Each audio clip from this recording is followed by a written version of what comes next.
CBSE +2 പുനർമൂല്യനിർണ്ണയത്തിന് അപേക്ഷ നൽകാനുള്ള വെബ്സൈറ്റിലെ തകരാറുകൾ പരിഹരിച്ചു.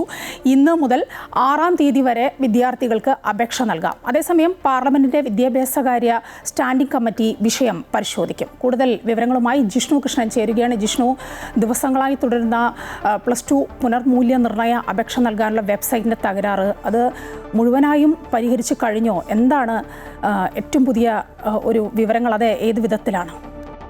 CBSE +2 പരീക്ഷയുടെ പുനർമൂല്യനിർണ്ണയത്തിനുള്ള വെബ്സൈറ്റ് നിലവിൽ പ്രവർത്തനക്ഷമമാണ്. അത് ആ വെബ്സൈറ്റിലൂടെ വിദ്യാർത്ഥികൾക്ക് പുനർമൂല്യനിർണ്ണയത്തിന് അപേക്ഷ നൽകാം എന്നുള്ളതാണ് വിദ്യാഭ്യാസ മന്ത്രാലയവും ഒപ്പം CBSEയും അറിയിച്ചിട്ടുള്ളത്. തുടർച്ചയായി പുനർമൂല്യനിർണ്ണയത്തിനുള്ള വെബ്സൈറ്റിൽ തകരാറുകൾ നേരിട്ടിരുന്നു. അത് പരിഹരിച്ചു എന്ന് കഴിഞ്ഞ ദിവസം വിദ്യാഭ്യാസ മന്ത്രാലയം അറിയിച്ചുവെങ്കിൽ പോലും പിന്നീടും വിദ്യാർത്ഥികൾക്ക് സാങ്കേതിക തകരാർ നേരിടുകയും പരീക്ഷയ്ക്ക് അപേക്ഷിക്കാൻ സാധിക്കാത്ത സാഹചര്യം ഉണ്ടായിരുന്നു.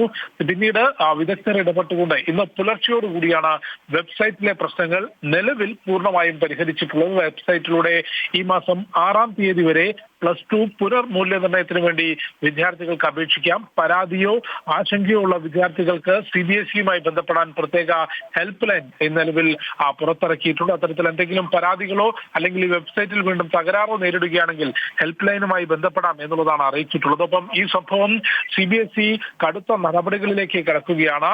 ഈ പരീക്ഷാ നടത്തിപ്പിന് കരാർ നൽകിയിട്ടുള്ള കോംപ്റ്റ് കമ്പനിയുമായി ബന്ധപ്പെട്ട് കൂടുതൽ നടപടികൾ ഉണ്ടാകും. അതിന് കരാർ നൽകിയതിൽ വീഴ്ചകൾ സംഭവിച്ചു എന്നൊരു പ്രാഥമിക വിലയിരുത്തൽ നിലവിൽ വിദ്യാഭ്യാസ മന്ത്രാലയത്തിലുണ്ട്. അതിന് വീഴ്ച വരുത്തിയിട്ടുള്ള ഉദ്യോഗസ്ഥർക്കെതിരെ കർശന നടപടി ഉണ്ടാകും. കാരണം വലിയ രീതിയിലുള്ള പ്രശ്നങ്ങൾ, ഈ സാങ്കേതിക തകരാറുകൾ അത് പരീക്ഷാ നടത്തിപ്പുമായി ബന്ധപ്പെട്ട് OSM രീതിയുമായി ബന്ധപ്പെട്ടും പുനർമൂല്യനിർണ്ണയവുമായി ബന്ധപ്പെട്ടും വലിയ പ്രശ്നങ്ങൾ ഉണ്ടായതോടുകൂടിയാണ് കടുത്ത നടപടിയിലേക്ക് ഇപ്പോൾ CBSE കടക്കുന്നത്. ഒപ്പം CBSE +2 പരീക്ഷയിൽ ഉണ്ടായിട്ടുള്ള ഇത്തരം വീഴ്ചകളുമായി ബന്ധപ്പെട്ട് ഇന്ന് പാർലമെന്റിന്റെ വിദ്യാഭ്യാസകാര്യ സ്റ്റാൻഡിംഗ് കമ്മിറ്റി വിശദമായ പരിശോധന നടത്തും. CBSE മേധാവിയോടും ഒപ്പം വിദ്യാഭ്യാസ മന്ത്രാലയത്തിലെ ഉന്നത ഉദ്യോഗസ്ഥരോടും നേരിട്ട് ഹാജരാകാൻ സമിതി ആവശ്യപ്പെട്ടിട്ടുണ്ട്.